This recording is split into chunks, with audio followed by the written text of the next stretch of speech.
This is Optimal Living Daily episode 2308, SelfConsciousness, and Flagging Fear, both by Colin Wright of exilelifestyle.com, and I'm your very own personal narrator, Justin Malik, reading to you from some amazing blogs and books to help you optimize your life.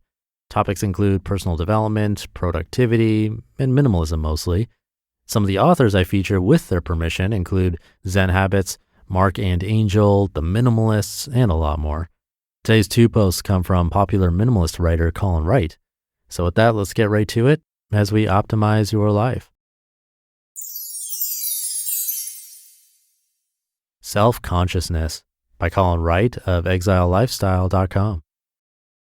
A heightened awareness of what we're doing, how we're doing it, and how our actions and words and public persona might be interpreted by others can be a source of satisfaction or shame.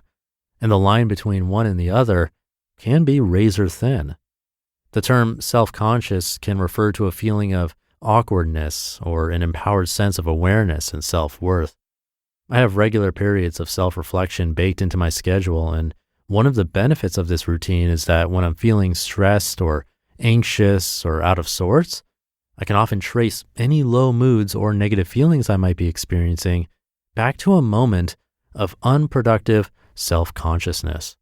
I did or didn't do something, said or failed to say something, responded or neglected to respond appropriately because I was feeling self-conscious. There are conversations I should have had that I put off because I worried about how I might be perceived. There are gestures I could have made and wounds I could have healed or preempted had I faced down certain fears and frets and flusters. Thus, when I find myself fruitlessly ruminating, I sit, relax, and trace my attention backward, seeking a source, and I almost always arrive at some speck of distress that, splinter-like, has hooked itself into my subconscious flesh and caused the well-meaning denizens of my subliminal immune system outsized alarm. A variation of this process is part of my daily, informal meditation routine. I take stock, mentally pat myself down to see if I'm harboring stress or guilt or worries, and I tug on any threads I find until they unravel and reveal their source.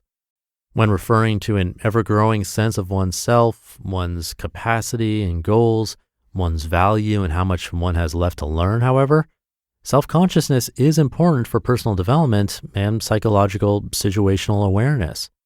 Lacking this cognizance, we tend to depend upon external reflections and loose caricatures of ourselves, both of which depict superficial sketches of who we are, rather than the more accurate blueprint we can render when we've taken the time to understand our holistic push-pull tensions, our load-bearing elements, and what we're really made of. And now I have another post from Colin coming up in just a sec, but first, with hybrid work becoming the norm, the strongest teams have two things in common: speed and alignment. Both come from having one hub where everyone can share work and processes, manage projects, and collaborate with clarity. That's something we've been working on here with the OLD podcasts, and for that one hub, we use Notion. Notion is an all-in-one team collaboration tool that combines note-taking, document sharing, wikis, project management, and much more into one space that's simple, powerful, and beautifully designed. With powerful integrations and seamless navigation, you'll have everything you need in one spot so you can make speed your advantage without the silos and context switching that slow companies down. Find out how Notion may be the missing piece your team needs to grow, get more done, and delight everyone who uses it in the process. Learn more and get started for free at Notion.so. You can check it out on your own and invite as many folks as you want to see how it works. Take the first step toward an organized, happy team today, again at Notion.so. Flagging Fear by Colin Wright of exilelifestyle.com. Over the years, I've learned to run toward foreboding feelings when I identify them. I've consistently found value in noting and confronting things that scare me. Small things, substantial things, dangerous things at times. Much of this value is derived from the process of picking at the aversion or worry and slowly coming to know it, understanding its origins, what it is I find so disconcerting about it. And in some cases, finding I'm actually afraid of something else and have, for whatever reason, misattributed my misgivings. It's natural to deny and deflect, and to thus never get an accurate lock on things that cause us any amount of disconcertion. It's easier to just decide our fears are a law of nature and move on. Allowing ourselves to say, oh yeah, this freaks me out, is fundamental to moving forward though. Without such an admission, it's difficult to get an accurate sense of what needs to be scrutinized. After this initial acknowledgement is accomplished, I find it's useful to carve the fear-inciting concept into pieces to determine which of its components are causing psychological strain. From there, I almost always need to dig around a bit because what initially seems to be the issue often isn't. It's a reflection of a reflection of a reflection of the real concern.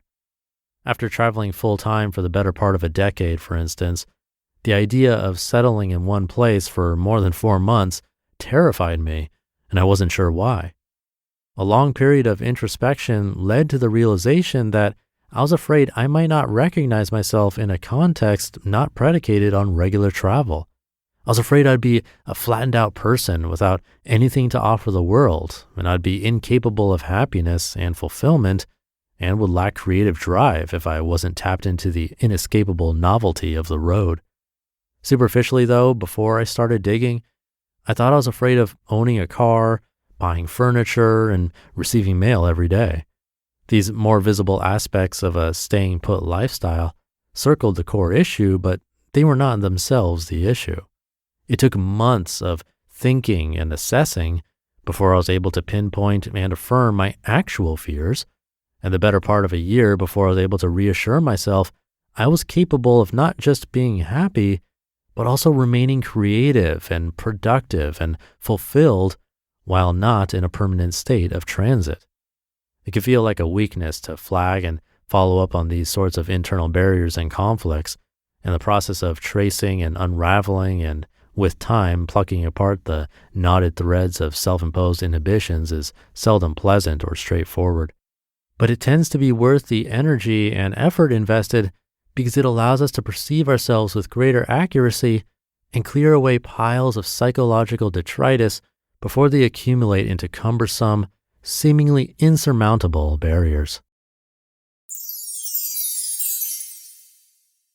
You just listened to the posts titled SelfConsciousness and Flagging Fear, both by Colin Wright of exilelifestyle.com. I'll leave it there for the middle of the week episode.